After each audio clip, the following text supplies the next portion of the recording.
Jejak. Tepat ketika Chen Ping tidak tahu harus berbuat apa, dia tiba-tiba menemukan ada darah di salju putih bersih. Ketika Chen Ping bergegas ke tempat Binglu dan yang lainnya menunggu, dia menemukan bahwa tidak ada seorang pun di sana. Alis Chen Ping langsung mengernyit, dia mengatakan bahwa Binglu dan yang lainnya akan menunggu di sini. Tapi sekarang tidak ada seorang pun di sana. Ini membuat Chen Ping merasakan firasat buruk di hatinya. Chen Ping bekerja keras untuk memancarkan kesadaran spiritualnya, berharap menemukan keberadaan Binglu dan lainnya. Namun setelah mencari puluhan mil, masih belum ada jejak Binglu dan yang lainnya. Setelah noda darah, kami menemukan tubuh beberapa orang suci tergeletak dengan dingin di tanah. Chen Ping terkejut dan bergegas untuk memeriksanya. Ditemukan bahwa orang-orang kudus ini sudah mati, dan masih ada tanda-tanda pelanggaran. Yang paling penting adalah cangkang kura-kura hitam pada orang-orang suci ini telah rusak, menandakan bahwa mereka telah bertemu dengan Tuan. Melihat orang suci yang acak-acakan itu, Chen Ping merasakan niat membunuh memenuhi hatinya. Chen Ping tidak tahu siapa yang menyerang Binglu dan yang lainnya, tapi dia tidak akan pernah membiarkan orang-orang ini pergi. Sekalipun aku adalah Raja Surga, dia tidak akan membiarkanku pergi. Chen Ping memukul tubuh orang-orang suci ini dengan bola api, dan tubuh tersebut mulai terbakar hebat. Dia tidak bisa membiarkan orang-orang suci ini mati di hutan belantara, jika tidak mereka akan menjadi makanan bagi binatang buas. Setelah membuang tubuh orang suci itu, sosok Chen Ping menghilang seketika. Pada saat ini, di perbatasan kekacauan ratusan mil jauhnya dari Chen Ping, Binglu dan Lan Yingying sedang berjalan dengan susah payah bersama beberapa orang suci. Hampir semua dari orang-orang ini mengalami luka di sekujur tubuh, nafas mereka sangat lemah, dan mereka jelas tidak dapat menahannya. Saudari-saudari, tunggu sebentar, meskipun kamu memasuki tanah kekacauan dan tercekik oleh turbulensi ruang dan waktu, kamu tidak boleh jatuh ke tangan keluargamu. Binatang buas ini bahkan tidak akan membiarkan mayat saudara perempuan kita yang sudah mati. Binglu mengertakkan gigi dan berkata dengan kesedihan di matanya. Ya, meski kita mati, kita tidak bisa memanfaatkan monster keluargamu ini. Lan Yingying juga mengangguk dan berkata, bagus. Semua orang suci yang tersisa mengangguk setuju. Anda tahu, sebagai orang suci di Istana Guanghan, kesucian mereka adalah yang paling penting, dan kehidupan bukanlah apa-apa. Tapi binatang buas dari keluargamu ini tahu apa yang paling dipedulikan oleh orang suci di Istana Guanghan, dan mereka bahkan tidak menyayangkan mayatnya.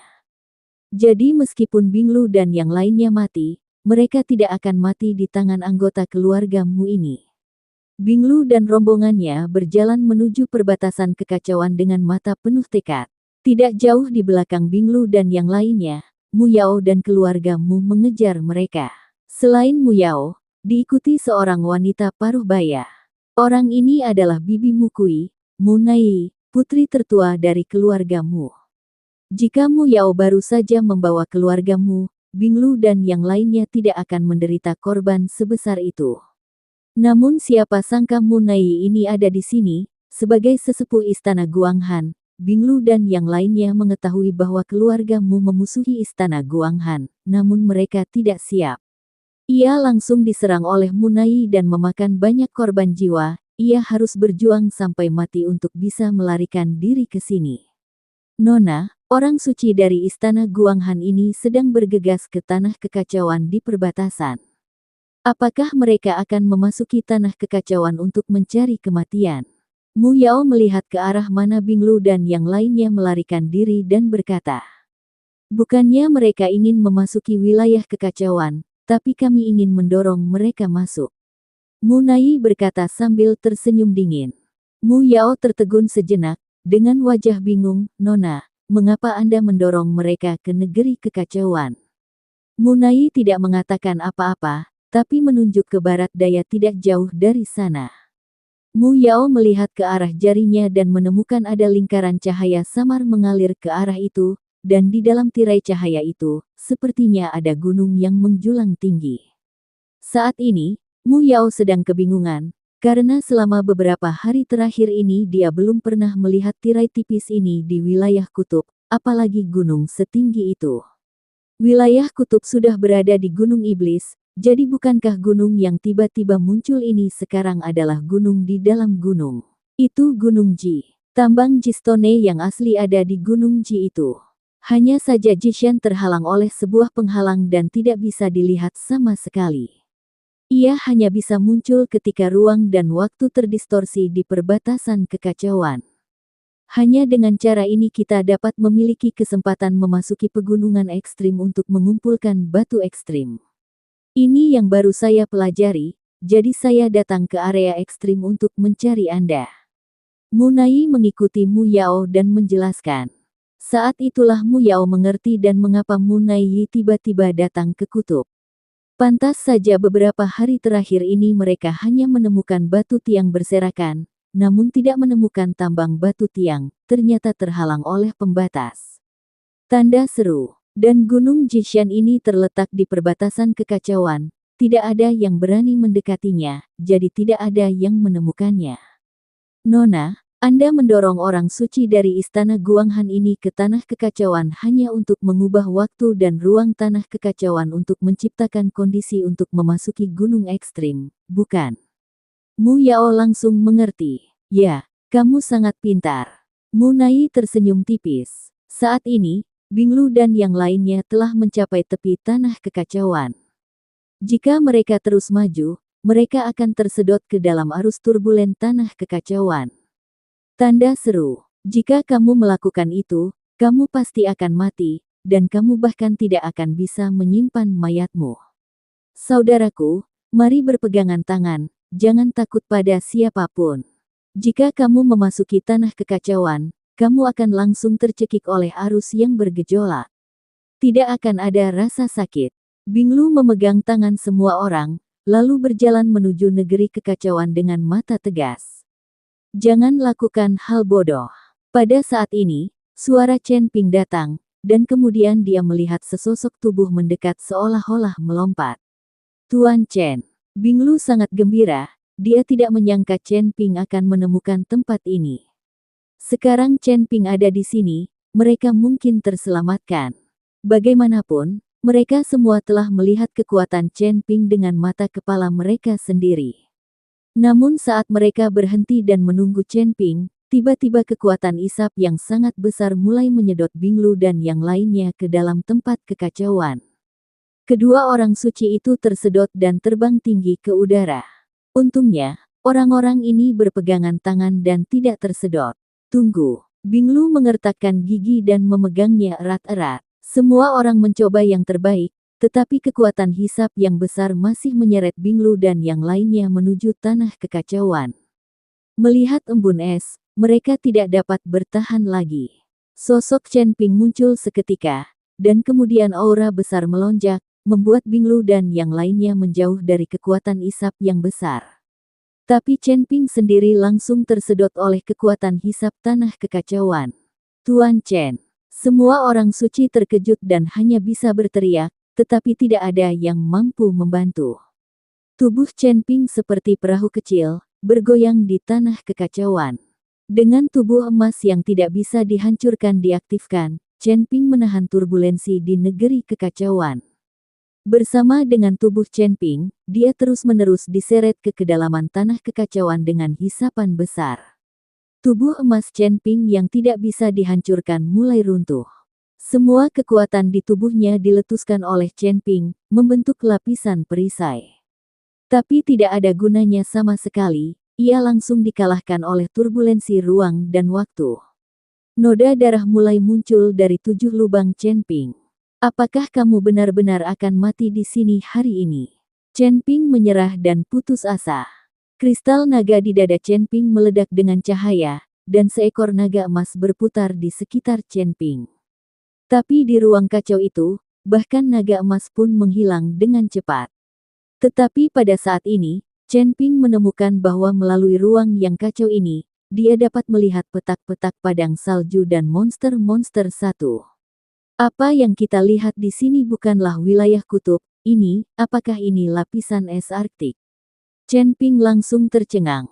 Serigala salju itu adalah monster di padang es Arktik. Chen Ping tidak menyangka bahwa setelah melewati perbatasan kutub wilayah selatan, dia akan mencapai hamparan es di wilayah utara. Dengan kata lain, seluruh dunia surga dan manusia adalah lingkaran tertutup. Pantas saja Chen Ping menemukan monster utara seperti serigala salju di wilayah kutub. Meskipun dia tahu bahwa ladang es utara berada di seberang jalan, Chen Ping tidak bisa bergerak sama sekali. Tubuhnya sepertinya membeku di sana. Di negeri kekacauan, ruang mulai berputar, dan turbulensi ruang dan waktu seperti pisau tajam, terus-menerus memanen Chen Ping. Tubuh. Tiba-tiba cahaya keemasan menyinari tubuh Chen Ping, diikuti dengan perasaan nyaman yang belum pernah terjadi sebelumnya yang menyebar ke seluruh tubuh Chen Ping. Tubuh Chen Ping sudah penuh bekas luka. Naga emas yang mengelilingi tubuhnya juga perlahan menghilang. Dan Chen Ping menemukan bahwa gunung yang menjulang tinggi menjadi semakin jelas. Di gunung yang tinggi itu, petak-petak bebatuan yang sangat berbatu memancarkan cahaya. Tambang Polestone. Chen Ping tidak menyangka tambang batu ekstrim akan ditemukan di tanah kekacauan. Namun, tambang batu Ji tidak berada di tanah kekacauan, melainkan terhubung erat dengan tanah kekacauan. Sudah berakhir, kali ini benar-benar sudah berakhir. Chen Ping menghela nafas. Sekarang saya menemukan bahwa tambang Jishi tidak berguna. Orang-orang akan mati. Saat ini, Chen Ping bahkan merasakan nafas kematian. Ini adalah saat terdekatnya dia dengan kematian. Kematian mungkin juga melegakan. Aku tidak tega meninggalkan wanita di sekitarku. Pikiran Chen Ping jatuh ke dalam ingatan. Ini seperti memutar film, dimulai dari saat saya dibebaskan dari penjara. Raja Iblis Ciyun juga panik di lautan kesadaran Chen Ping saat ini. Jika Chen Ping meninggal di sini, dia pasti akan tamat. Jangan menyerah, tunggu, kamu tidak bisa mati. Apa yang akan aku lakukan jika kamu mati? Raja Iblis Ciyun meraung. Sangat disayangkan bahwa Chen Ping sepertinya tidak dapat mendengarnya sama sekali, dan kemampuannya untuk bertahan hidup di luar dunia semakin rendah. Saat ini, di rumah hutan pegunungan, Tuan Si tiba-tiba mengerutkan kening. Kenapa orang ini pergi ke negeri kekacauan? Dia benar-benar mencari masalah. Tuan Si menggumamkan sesuatu, dan tubuhnya langsung menghilang. Tepat ketika kehidupan Chen Ping perlahan menghilang dan pikirannya mulai kacau. Di depan Chen Ping, Tuan Si, mengenakan pakaian biasa, menatap Chen Ping dengan tenang. Ketika Chen Ping membuka matanya dan melihat Tuan Si, dia tercengang. Tuan Si, apakah itu benar-benar Anda? Apakah aku sudah mati? Apakah kita di neraka atau surga? Itu pasti surga. Pernahkah aku melihatmu di surga? Tuan Si, tahukah kamu betapa aku merindukanmu? Chen Ping mulai menangis. Faktanya, Chen Ping selalu menganggap Tuan Si sebagai orang yang lebih tua. Di dunia sekuler, Chen Ping menerima perawatan cermat dari Tuan Si. Jika bukan karena Tuan Si, Chen Ping mungkin telah dibunuh sampai mati oleh orang-orang dari aliansi seni bela diri di Kyoto. Mendengarkan kata-kata Chen Ping, Tuan Si terdiam beberapa saat. Chen Ping, jangan lupa bahwa kamu adalah seorang biksu dan seorang kultivator abadi sejati. Apa dan surga apa yang keluar dari mulutmu, bukankah menurutmu itu konyol? Hanya manusia fana yang akan mengatakan hal ini. Tuan Si berkata dengan tenang. Chen Ping menjadi linglung setelah mendengarkan kata-kata Tuan Si, tapi dia segera sadar. Tuan Si, saya belum mati, begitu pula Anda. Benar, benar. Chen Ping memeluk Tuan Si dengan penuh semangat. Tuan Si belum mati, begitu pula dia. Karena dia bisa dengan jelas merasakan nafas Tuan Si saat ini. Tubuh Tuan Si memancarkan cahaya keemasan, dan dimanapun cahaya itu bersinar, ada kedamaian dan ketenangan. Bahkan turbulensi ruang dan waktu tidak bisa mendekat. Awalnya aku ingin meninggalkanmu sendirian di surga dan dunia manusia, tetapi kamu mencari kematian sendirian dan berani memasuki negeri kekacauan ini. Sudah kubilang, meskipun kamu tahu aku masih hidup, aku tidak bisa menyelamatkanmu kapanpun dan dimanapun. Kamu masih harus menempuh jalan di depan sendirian. Anakmu mencari kematianmu sendiri, aku tidak akan mengurusnya lagi. Setelah Tuan Si selesai berbicara, dia menatap ke arah Chen Ping. Tampilan ini membuat Raja Iblis Awan Merah dalam kesadaran Chen Ping gemetar. 9. Segera setelah Tuan Si melambaikan tangannya, cahaya keemasan menyala, dan Chen Ping langsung muncul di luar kekacauan dan pingsan total. Dan sosok Tuan Si juga menghilang.